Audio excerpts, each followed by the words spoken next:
Level 1. Sith Hopeful. You were born on a planet nobody writes songs about. A place with 2 suns. Dust storms that lasted weeks on end. When the wind got bad and the stones started hitting the glass, you were safe because your mother pulled you under the kitchen table, guarding you with her own life. But something about you was different, so distinct that there wasn't even a word for it yet. A door that swung shut on its own when you wanted it to. A cup of water that slid across the table because you were angry at your brother. Small things that were easy to explain away.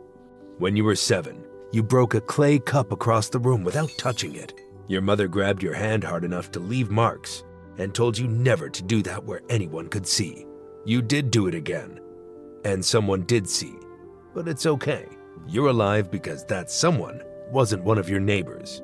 3 days later, a figure in black robes arrives at your door unannounced. One sentence: "The child has potential." A bag lands on the table. Your father takes it without meeting your eyes. You understand then, in a way a 7-year-old shouldn't have to, that you've been sold. The shuttle ride off-world is the first time you've left the atmosphere. The viewpoint turns red as you climb through the clouds. You press your hand against the glass and make a promise, a child's promise, full of the specific kind of venom children are capable of. You'll come back, rich and feared, bigger than anyone who sat quiet at that table. The promise will cost you everything. You don't know that yet. Level 2. Sith Acolyte. Korriban, a place you heard whispers about. Stories you thought were fairy tales meant to scare children into behaving. They weren't. The academy is carved into red stone above a valley of tombs. Dead Sith lords buried in the cliffs, watching the recruits climb the steps every morning.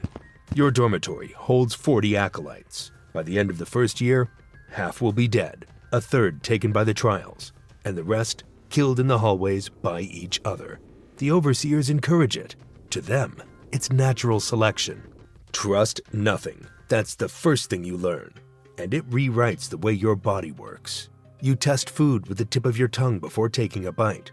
Before you lay down, you check the bunk for needles. Footsteps in the corridor at 3 in the morning wake you with a knife already in your hand, and your hand doesn't remember deciding to pick it up. An acolyte from your class leaves a friendly note on your pillow offering to train together. The poisoned needle is pressed flat into the pillow underneath. You don't report it. Instead, you save the needle for later.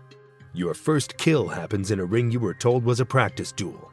Your opponent is a little less experienced and noticeably slower. Their grip is shaking through their gloves. The overseer calls the start. You win. You stand over them with a training blade that isn't really a training blade. And the overseer gives you a small nod. The nod of approval. You do it. Something inside you goes quiet in a way that doesn't come back. You eat dinner afterward, hands steady the whole meal. It isn't until later, alone in a bathroom with the lights off, that your body lets you know what it thinks of what you just did. Level 3.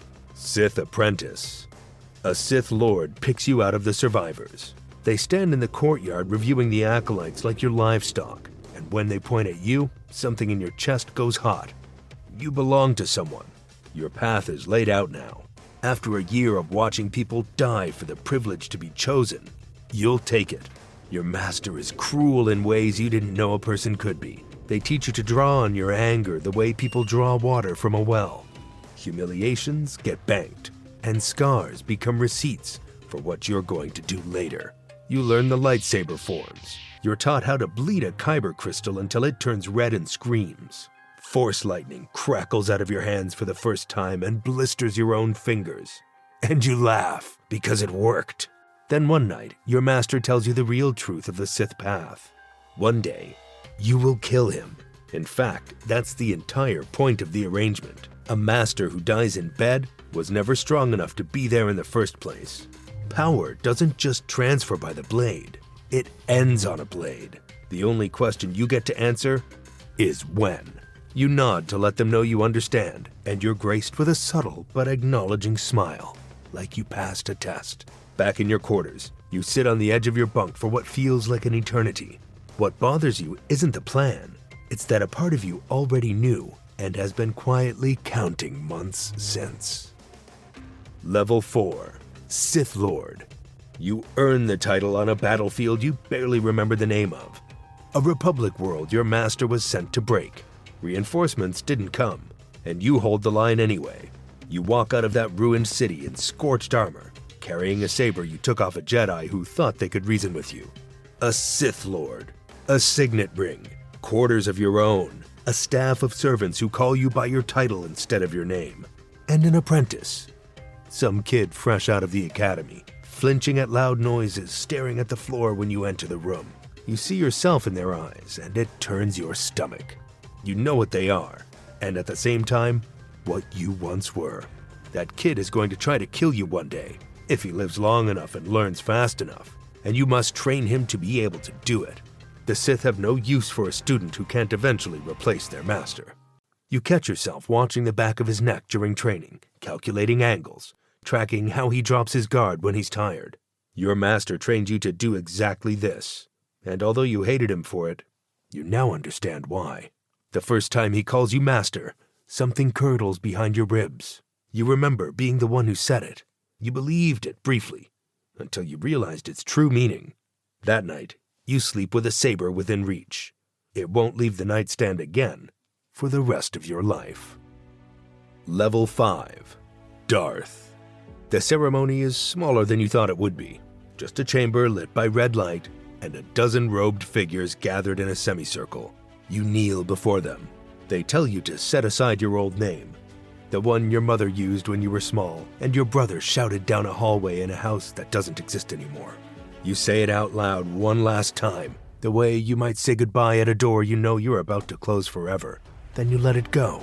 A new name comes in its place, something chosen to make enemies flinch. The word sits heavy in your mouth for about a week. Then you start to like the weight of it. Soon enough, you can't remember the last time you thought about any other name.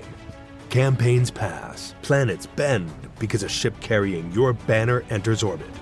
In a drawer in your quarters, broken lightsaber hilts sit in neat rows, one for every Jedi you've killed. You tell yourself each one is a trophy. It's also a drawer full of reasons you can never go home, even if home still existed. Your apprentice is getting stronger. You can feel it every time you're in the same room. But this is a good thing, because it's exactly how it's supposed to be. One night you realize you haven't thought about your mother in 4 years. You try to picture her face, and memories come flooding back. You remember the stones smashing into the window during the dust storms. You think back to the jagged edge of the clay cup, and the marks her grip left on your 7-year-old hand when she pulled you under the table. Flashes of an old life play through your head like a movie, but her face, you can't remember it. Level 6, Dark Council member. The seat opens up when its previous occupant is found dead in their garden. Nobody investigates. They don't need to. The council votes, and you're in. 12 chairs in a circle, occupied by the most dangerous beings in the galaxy. The briefings decide the fates of star systems. You argue about supply lines, assassination targets, and which Jedi temples to raise next. You are respected here, but surrounded by people who would poison your drink the moment it serves their agenda. Your apprentice stands at your side when protocol allows. He has grown into a formidable Sith, cunning and patient. And most vital, he still hasn't tried to kill you. That last part is what keeps you awake now. A clumsy attempt would almost be a relief. You could deal with that cleanly and find a new one. But he's patient in a way you didn't teach him to be. Every technique you've shown him, he's saving it for a moment you haven't anticipated yet. Your routes through the palace change week to week. You never meditate in the same chamber twice. A servant makes an offhand comment about your new habits one morning while pouring your calf. You don't feel a surge of rage or a conscious shift in your posture. You simply kill them without looking up from your data pad. You don't remember deciding to do it. The only real intrusion is the wet thud against the rug and the sudden sharp smell of spilled calf and copper. You finally glance toward the door. Your apprentice is stood there with a flicker of something on their face that looks, for a half second, like amusement. He doesn't need to come for you yet, because he's already winning. Level 7, Dark Lord of the Sith. It happens in a throne room, while rain lashes the windows of a tower you built on a world you renamed. Your master is older than they pretend, and much slower than they admit. You've been circling them for a decade, and they didn't see this particular angle coming. The sabers lock.